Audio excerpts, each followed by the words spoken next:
क्या देखा आपने इस दौरे में?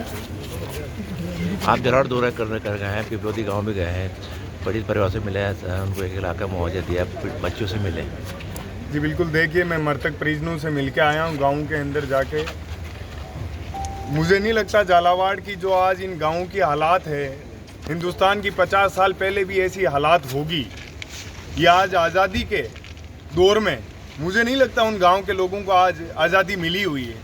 किस तरीके से वो लोग अपना जीवन यापन कर रहे हैं, ये हालात बड़े दर्दनाक है। मैं कहता हूँ आज प्रदेश के अंदर प्रत्येक व्यक्ति की ये जिम्मेदारी बनती है कि इन लोगों के लिए, इन लोगों की मजबूती के लिए आज सब लोगों को आके इन लोगों के साथ खड़ा होना चाहिए। आज देखिए छोटे छोटे बच्चे, सरकार की खामियों की वजह से उन लोगों की जान चली गई। इसका जिम्मेदार कौन है? सिर्फ खोखली बातों में इन लोगों की संवेदनाएं व्यक्त करने से इनको सहारा नहीं मिलेगा। इनके गाँव में मैं गया हूँ, एक भी पूरे गाँव में पक्का मकान नहीं है। इनकी छतें कब गिर जाएगी, स्कूल की तो छोड़िए, इनके घरों की छतें कब गिर जाएगी। तिरपाल ढक के बैठे हैं ये लोग कैसे जीवन यापन कर रहे हैं। पशु जो इनके घरों में पशु होते हैं, पशुओं के साथ सो रहे हैं। आज मैं ये कहना चाहूँगा, यहाँ से लोग एमएलए बनते हैं, एमपी बनते हैं, वो कर क्या रहे हैं बड़ी बातों के सिवाय? आज इस झालावाड़ को दिया क्या है? ये कब तक झालावाड़ के लोग सहन करते रहेंगे? हम लोग यूपी बिहार के एग्जाम्पल हर जगह देते हैं, यहाँ यूपी बिहार से बदतर हालात हो रखे हैं। इन हालातों का जिम्मेदार कौन है?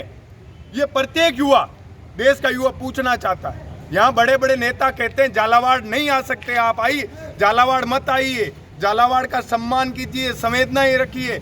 अरे झालावाड़ हिंदुस्तान से बाहर थोड़ी हो गया, हम लोग हिंदुस्तान से बाहर से थोड़ी आ रहे हैं। सही बात है। क्या आप नहीं जाते? क्या झालावाड़ से बाहर घटनाएं होती है तो आप लोग नहीं आते? ये मुझे लगता है राजतंत्र मान के बैठे हैं लोग यहाँ, जो कि हम लोग कतई बर्दाश्त नहीं करेंगे। ये बर्दाश्त योग्य बात भी नहीं है। शिक्षा मंत्री का यहाँ दौरा हुआ, शिक्षा मंत्री को ये बातें करने से पहले इस्तीफा देना चाहिए। वो व्यक्ति कहता है कि मैं सब स्कूलों को ठीक नहीं करवा सकता, मैं जेब से पैसा नहीं दे सकता। अरे जेब से मांग कौन रहा है? जब आप अपने ओहदे की गरिमा नहीं निभा सकते तो आपको कहाँ आवश्यकता है इस ओहदे पे बैठने के लिए? क्या किसी ने आपके घर पे आके तो माला डाली नहीं है कि आप ये ओहदा पकड़ के रहिए? आपके अलावा कोई काबिल व्यक्ति नहीं है प्रदेश के अंदर। 10 लाख का मुआवजा ना काफ़ी नहीं लगता आपको? 10 लाख का मुआवजा राज्य सरकार ने क्या दिया?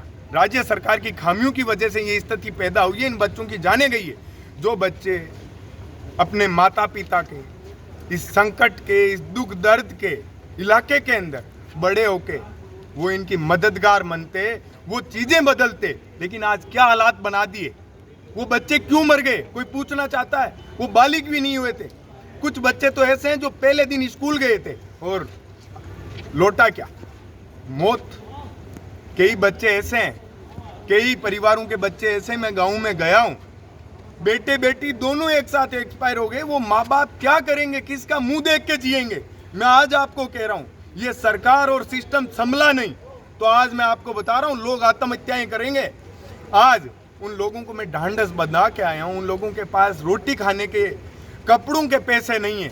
मैंने मेरी तरफ से, मेरे साथियों के सहयोग से उन लोगों को आज मैं 1-1 लाख रुपए की राशि प्रदान करके आया हूँ। मेरी आत्मा रोई, इसलिए मैं यहाँ आया। आज प्रदेश का प्रत्येक व्यक्ति, हर नेतृत्व करने वाले व्यक्ति की जिम्मेदारी बनती है, हर लीडर की जिम्मेदारी बनती है कि प्रदेश और देश के अंदर यदि किसी के साथ दुख और दर्द और पीड़ा जैसा ऐसा समय तो राक्षसों का दौर चलता था, उस समय भी आम लोगों को झेलना नहीं पड़ता था। यह आज किस तरीके की स्थितियां प्रदेश के अंदर चल रही है? ये भारतीय जनता पार्टी कहती है प्रदेश के अंदर सुशासन चल रहा है। क्या आप लोग ऐसा सुशासन चला रहे हो कि कुछ बच्चे जो अपने माँ बाप के आंख के तारे होते हैं, बचपन पे उनसे हर व्यक्ति प्यार करता है, घर पे उनका जीते हुए जीवन, हंसता खेलता बचपन नहीं आता है, मौत घर पे आती है। और आप सोचिए ये कितने बड़े ताज्जुब की बात है, बच्चों की जो बॉडियां हैं उनको जबरदस्ती जला दिया जाता है। 4 बजे यहाँ से जबरदस्ती परिजनों को उनकी बॉडियां दी जाती है और के जलाओ नहीं तो हम आपके ऊपर मुकदमा करेंगे। ये कौन सा तरीका है? ये लोकतंत्र है या क्या है? हम लोग हमेशा दूसरे देशों को, दूसरी दुनिया को कोसते रहते हैं, लेकिन हम लोग कब तक ये बर्दाश्त करते रहेंगे? ये समझ से परे।